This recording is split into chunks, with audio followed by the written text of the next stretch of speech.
Esiet sirsnīgi sveicināti, mīļie klausītāji! Jūs klausaties Vienības balsi, kristīgu radioraidījumu latviešu valodā. Šo raidījumu galvenā tēma ir Dieva mīlestība. Dievs mīl šo pasauli, visas tautas un katru vienu cilvēku. Dievs mīl arī tevi, mīļais klausītāji. Savā lielajā mīlestībā Dievs sūtīja Jēzu Kristu, savu dēlu, lai viņš izglābtu grēkos bojā ejošos cilvēkus, un viņi atgūtu pazaudēto vienību ar savu radītāju. Vienība ar Dievu ir patiesas un mūžīgas laimes noslēpums. Klausieties Vienības balsi katru otrdienu un piekdienu, 21:05.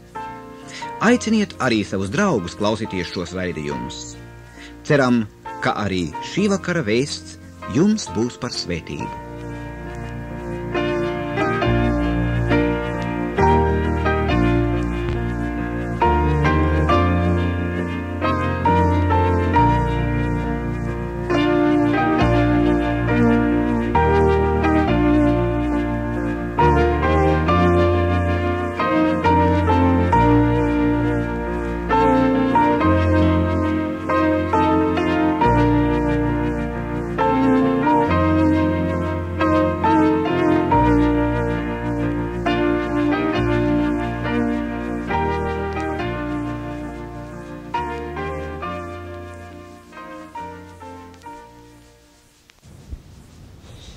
Jozu grāmatā 24. nodaļā 15. pantā lasām: Izvēlieties šodien, kam jūs gribat kalpot. Spēja izvēlēties ir viena no Dieva dotībām cilvēkam, viena no tām dotībām, kas atšķir cilvēku no zemākiem radījumiem. Kad Dievs radīja pirmos cilvēkus, Ādamu un Ievu, viņš tos radīja izvēles spējīgus un ļāva tiem izvēlēties, paklausīt viņam vai nepaklausīt. Pirmie cilvēki izvēlējās nepaklausīt Dievam un pazaudēja paradīzi. Izvēles spēju viņi tomēr nezaudēja. Cauri Bībeles lapas pusēm tādēļ rakstīts par cilvēku izvēli. Un patiesībā pie Bībeles galveniem tematiem vispār pieder Dieva griba un cilvēka izvēle. Cilvēka atbildība Dieva priekšā ir taisni šī izvēles laukā. Ar savu izvēli cilvēks izšķir mūžības likteni sev pašam. Ja viņš izvēlās sekot Dieva gribai un plāniem, viņš izvēlās mūžību kopā ar Dievu. Ja viņš izvēlās neklausīt Dieva gribai, viņš izvēlās mūžību no Dieva. Katra izvēle, katra izšķiršanās ietekmē cilvēka dzīvi, viņa laimi, viņa likteni, viņa raksturu, viņa personību. Ja izvēle ir cildena, taisnīga, sirdskaidra, godīga, saskanīga ar Dievu vārdu, tad cilvēks garīgi aug. Ja izvēle ir negodīga, sautīga, ļauna, netikumīga, pašmīlīga, ļaulīga, cilvēks garīgi slīd lejup. Izvēļu dažādība dzīvē ir liela. Ir dažādas darba un atpūtas, dzīves mērķu, draugu izvēles. Ir dažādas izturēšanās un uzvešanās, garīga un laicīga nodarbība, mācīšanās un vingrināšanās, kalpošanas un ziedošanās un arī citas izvēles. Lai izvēlētos labo, pareizo, ir vajadzīga vispirms griba to darīt. Bet kur lai cilvēks dabū gribu izvēlēties labo? Bībelē lasām, kā Dievs ir tas, kas dod šo gribu. Katrā cilvēkā tādēļ ir griba pēc labā, patiesā, svētā. Cilvēks pats tikai bieži šo gribu apslāpē, tai pretojās, to ignorē. Un tā ir viņa lielā un liktenīgā kļūda. Tāpēc arī slavenais norvēģu rakstnieks Ibsens rakstījis neaizmirstamos vārdus. Tiks piedots tev, ja neiespēji, bet mūžam ne, ja negribēji. Tie ir dziļi nopietni Bībelē pamatoti vārdi. Nepilnības, kļūdas, vājības Dievs piedod, bet negribēšana, nepaklausība, Dieva gribas noraidīšana ir lietas, kas galu galā cilvēku novērt mūžīgā pazušanā. Griba izvēlēties labo būtībā ir viena no lielākām Dieva dāvanām cilvēkam šī pasaulē. Kāds mācītājs tādēļ sacījis, kā griba darīt labo ir zelta atslēga, ar kuru visas pārējās dotības tiek atbrīvotas kalpošanai un svētībai. Bez šīs gribas pārējās spējas ir mirušas Dievam un viņa valstībai. Kad Mūdijs kā jauns cilvēks Bostonā dzirdēja kādu evaņģēlistu sakām, pasaule vēl piedzīvos, ko Dievs var darīt caur cilvēku, kas sevi pilnīgi nodod viņam, Mūdijs sacīja sev: es būšu šis cilvēks. Un viņš bija, pierādīdams pasaulē, cik Dievs brīnišķīgi var lietot cilvēku, kas izvēlējies labo, izvēlējies pilnīgi pakļaut sevi Dievam. Griba izvēlēties darīt labo, tādēļ neapšaubām ir liela Dieva dāvana. Ar to iespējams dzīvot uzvaras dzīvi. Caur to cilvēks arī atļauj Dieva garam darboties savā sirdī un paklaus tā balsī. Ja tu, klausītājies, noslāpējis sevī šo Dieva dāvāto labo gribu, ja tu ar vienu izvēlies būt saīdis, nelaipns, paštaisns, nepiedevīgs, pašmīlīgs, citu kritizētājs, citu aprunātājs, ja tu izvēlies būt neaktīvs, tāds, kas ar vienu gaida, lai cits strādā un darbojās, kam pašam nav vēlēšanās pielikt roku, sirdi un līdzekļus draudzes darbā, labdarības vajadzībās un citos Dievu uzticētos pienākumos, ja tu piederi šīm kategorijām, lūdz Dievu, lai viņš tev piedod un lai viņš atjauno tevī dievišķu gribu izvēlēties labo, pirms nav par vēlu. Citādi tu vari nonākt tanī pulkā, kurus katru vienu reiz tiks zīmēt vārdi: nelietīgo kalpu izmetiet galējā tumsībā. Lai cilvēks varētu pareizi izvēlēties labo, ir daži principi saskanīgi ar svētiem rakstiem, ko nepieciešams ievērot. Tie palīdz dažādos dzīves izšķiršanās gadījumos iet pa pareizu ceļu. Esi vienmēr patiess, lai tavu vārdi, darbi un izturēšanās vienmēr pauž patiesību. Patur vienmēr un visur skaidru sirdi. Neaptraipi nekad savu sirdsapziņu ar netīrām lietām. Saki skaidru nē, visur, kur tev piedāvā to, par ko tu droši zini, ka tas nav labs. Vienalga, vai tas ir kāds šaubīgs veikals, reibīgs dzēriens vai cits kaut kas tam līdzīgs. Esi vienmēr taisnīgs un godīgs savās attiecībās ar cilvēkiem un Dievu. Dusmās savaldies un neizdari kaut ko pārsteidzīgu. Nelieto nepārdomāts un pat rupjus vārdus, ar ko tu citus var ievainot un pats sev kaitēt. Bez tam kristietis dara pareizi pēc iespējas pie katras grūtākas izvēles Dievu lūdzot un jautājot, vai viņa izšķiršanās Dievam būs patīkama. Šis pēdējais jautājums daudz būtu atturējis no nepareizas rīcības. Pareizi dara arī tas cilvēks, kas izvēloties nedomā par sevi vien, pašmīlis ar vienu izvēlē kļūdās. Atminēsimies Latu vecajā derībā. Viņš izvēlējās sautīgi un piedzīvoja krišanu. Nesautīgas izvēles paraugs ir Mūzes, kas atteicās no piederības Ēģiptes valdnieka dzimtai un labāk izvēlējās ciest ļaunumu kopā ar savu tautu. Un kur vēl vecajā derībā ir lielāks vadonis un personība par Mūzu? Bībelē mēs atrodam daudz piemērus un sekas gan pareizai, gan nepareizai izvēlei. Lielākā kļūda, ko cilvēks šī dzīvē var izdarīt, ir pagriezt muguru dzīvajam Dievam, atstumt savu glābēju un pestītāju. Jo ilgāk tu, klausītāji, to darīsi, jo grūtāk tev būs atgriezties. Izvēlēs šodien, pieņemt Kristu par savas dzīves vadoni. Šī tad būs tavas dzīves jaukākā izvēle. Tu to vienmēr atminēsies prieka asarām acīs. Tu būsi izvēlējies mūžīgo dzīvību savai nemirstīgai dvēselei. Mūsu teksta vārdus izvēlēties šodien, kam jūs gribat kalpot, tu būsi piepildījis labākajā veidā. Ja Kristus jau ir kļuvis tavas dvēseles pestītājs, tad izvēlies savu dzīvi pilnīgi pakļaut viņa dievišķai vadībai, un tu piedzīvos svētības, par kādām līdz šim tu nesapņot nespēji. Āmen.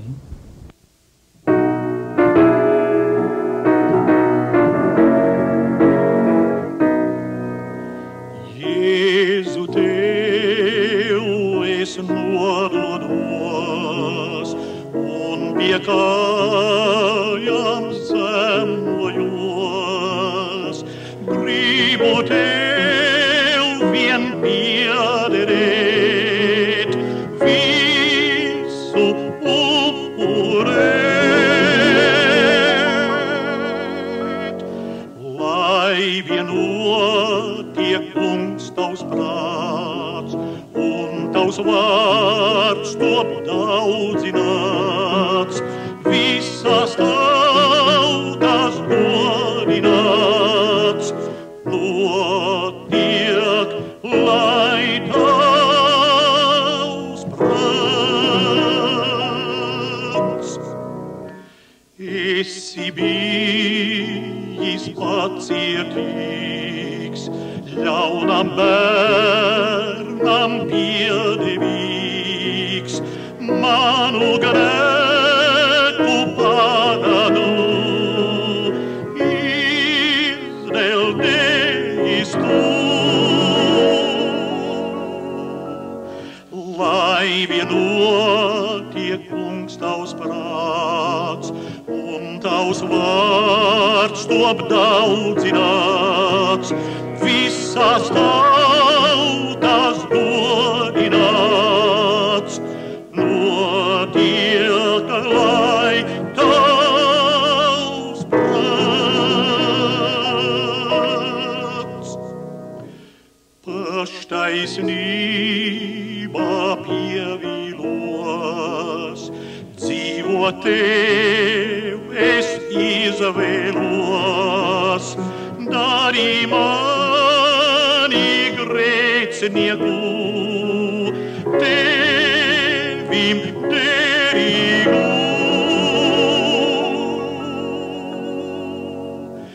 Lai vien notiek, kungs, tavs prāts, un tavs vārds top daudzināts, visās tautās godināts. Notiek, lai tavs prāts.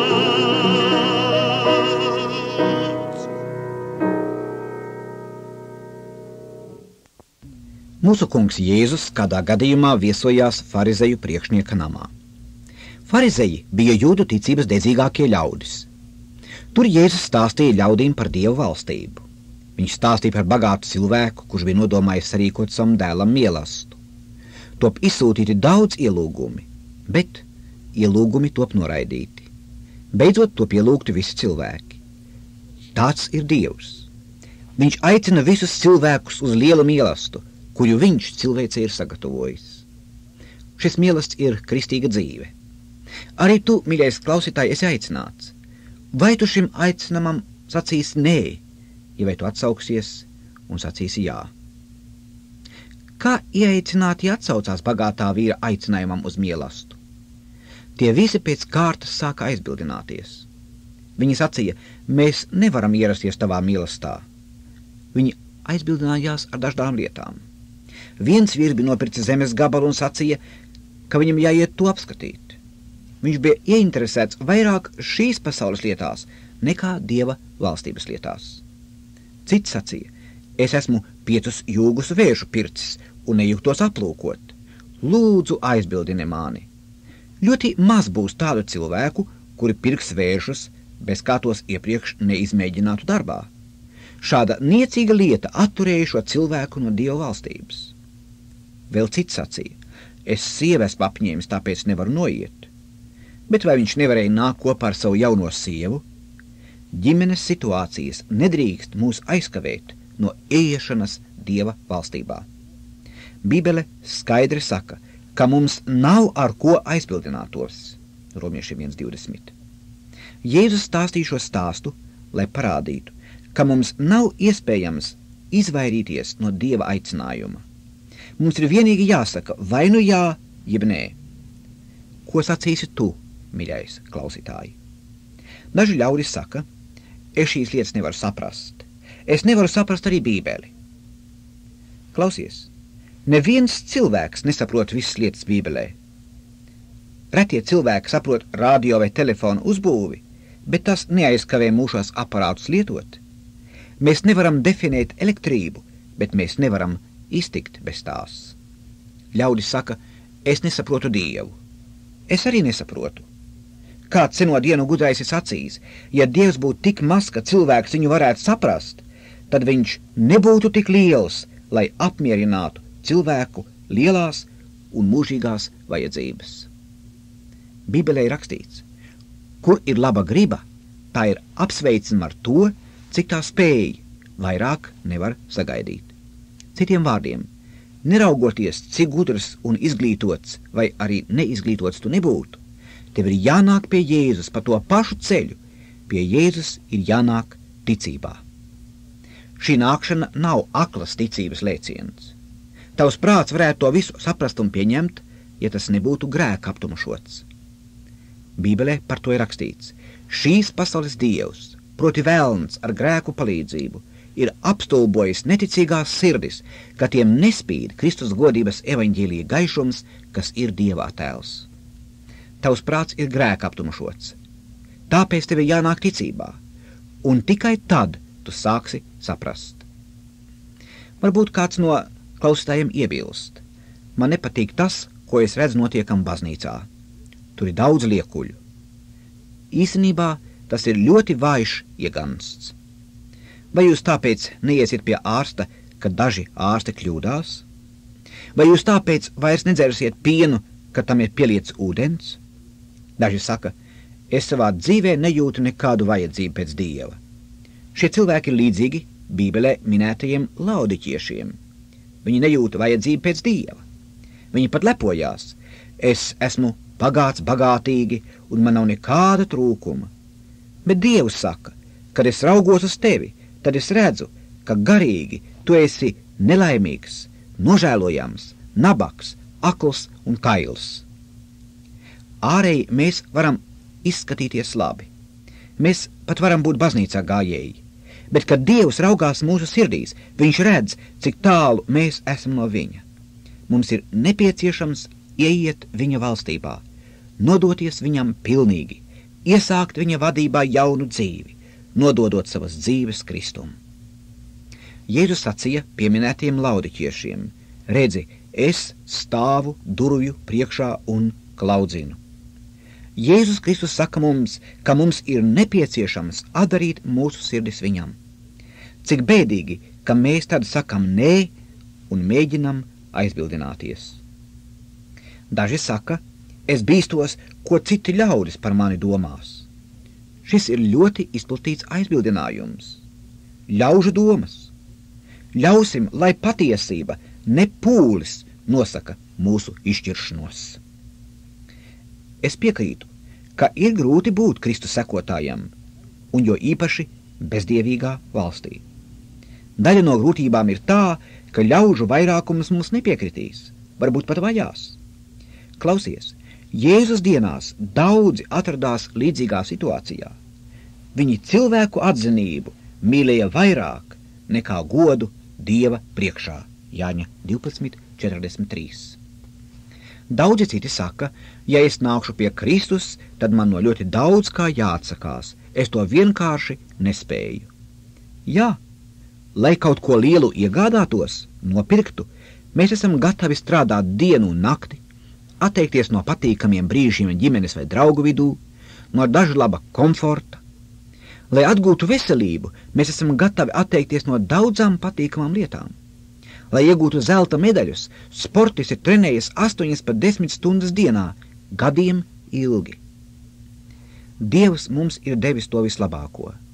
Viņš savu paša dēlu nav saudzējis. Viņš prasa, lai mēs atsakamies no ļaunuma savā dzīvē un lai nododamies un sekojam viņam. Viņš vēlās, lai mēs sekojam viņam arī tad, ja tas nozīmētu vajāšanas, izsmieklu vai citādas grūtības. Vēl citi ļaudis saka, es gribu būt pats savs kungs, es negribu savu dzīvi atdot kādam citam. Tieši to pašu sacīja ļaudis Jēzus dienās. Mēs negribam, ka šis par mums valda. To saka arī šie ļaudis, es negribu, ka Jēzus Kristus iejaucās manā dzīvē. Viena lieta, un tikai viena lieta šķir mūs no Dieva, proti mūsu grēks. Jēzus mira pie krusta par mūsu grēkiem. Mums tāpēc ir jādara savas sirdis un jāļauj viņam tajās ienākt. Labāk darīsim to tagad, pirms nav par vēlu. Mēs varam kavēties pārāk ilgi. Mūsu sirdis nocietinas, un mēs vairs nedzirdam svētā gara skubinājumu. Mēs varam nomirt bez Kristus. Ir ļaudis, kas saka, es gribu nākt pie Kristus, bet ne tagad, vēlāk. Bībelē rakstīts, redzi, tagad ir vislabvēlīgākais laiks, redzi, tagad ir pestīšanas diena. Un atkal, šodien, ja dzirdēsit viņa balsi, neapcietiniet savas sirdis. Svētie raksti brīdina, cilvēkus, kurš spītējas un neklausa norāšanai, tiks pazudināts pilnīgi negaidot un nebūs palīdzības. Nāve var nākt pilnīgi negaidot, un tad būs par vēlu. Nāc tagad. Varbūt daži klausītāji saka, es nezinu, kā lai nāk pie Kristus. Vispirms, tev jānožēlo savi grēki.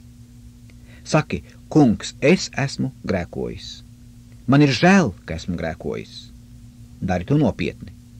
Tad tev ir jānovēršās no visām ļaunām lietām savā dzīvē un jāsāk dzīvot jauna dzīvi.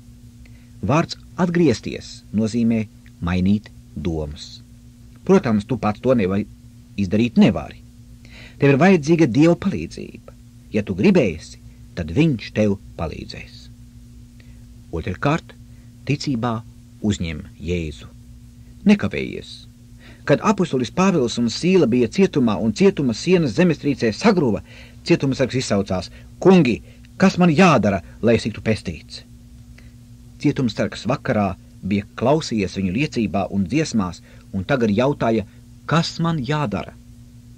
Pāvils atbildēja, tici uz kungu Jēzu, tad tu un tavs nams tiksiet pestīti. Šajā naktī viņš tika pestīts. Jēzus Kristus var tevi atpestīt. Šajā pašā brīdī tava dzīve var brīnišķīgi izmainīties, bet tev jāsaka jā. Nekāda aizbildināšanās neder. Bībele saka, viņiem nav ar ko aizbildināties. Dievs nepieņem nekādu aizbildināšanos, jo tu esi dzirdējis viņa evaņģēliju labāko vēsti. Viņš aicina tevi uz savu mīlestību. Es lūdzu tevi, pieņem šo aicinājumu šovakar.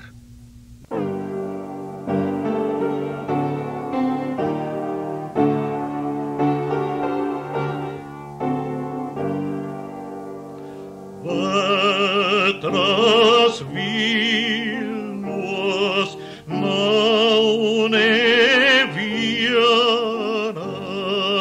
pie kā glābties varētu.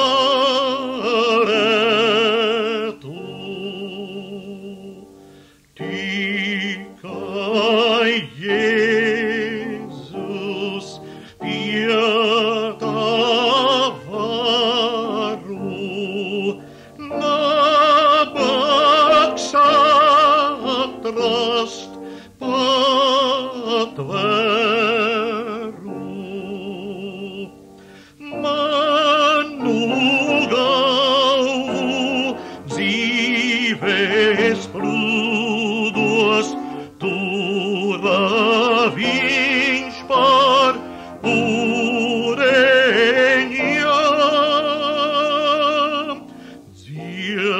Dziedāšu par viņu brīzdams, cauri viļņiem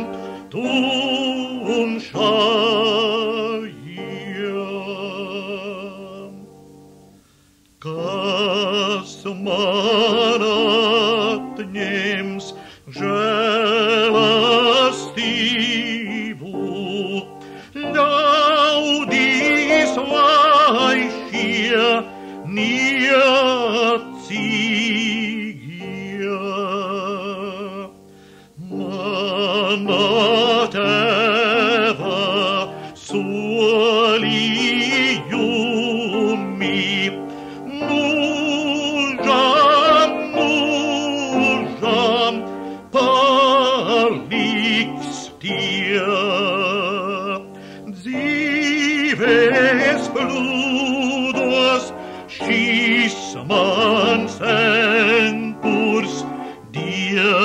nav tāds, kā cilvēki. Sava dēva dēļ viņš sola dzīvību man mūžīgi.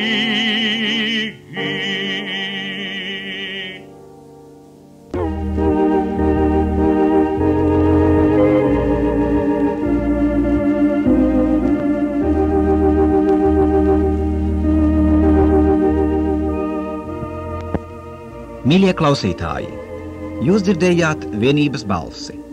Mēs raidām katru otrdienu un piektdienu, 21:05 uz 41 metra viļņa. Piektdienās mēs pārraidam īpašu programmu jauniešiem. Mēs ļoti gaidām klausītāju vēstules. Lūdzu, rakstiet mums. Mūsu adrese – pasta kaste 141 Monte Carlo, Monako, Jānim Šmitam. Paldies visiem klausītājiem, kas esat mums rakstījuši. Mēs atbildam uz katru saņemtu vēstuli. Lūdzu, uzrakstiet mums dažus vārdus šovakar. Draugi, šķiroties vēlos jums atgādināt Jēzus Kristus vārdus. Man ir dota visa vara debesīs un virs zemes. Neaprakstāmu sirds mieru un drošību dod šīs patiesības apzināšanās. Pasaule ir iestigusi problēmu un naida muklājā. Kara un tirānijas zobens biedē un nospiež tautas.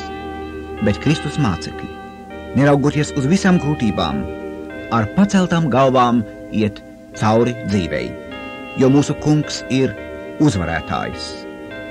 Mēs gaidām viņa atnākšanu un jaunu laikmetu, kad valdīs taisnība un mīlestība. Paliksim stipri šajā gaišajā cerībā. Uz sadzirdēšanos!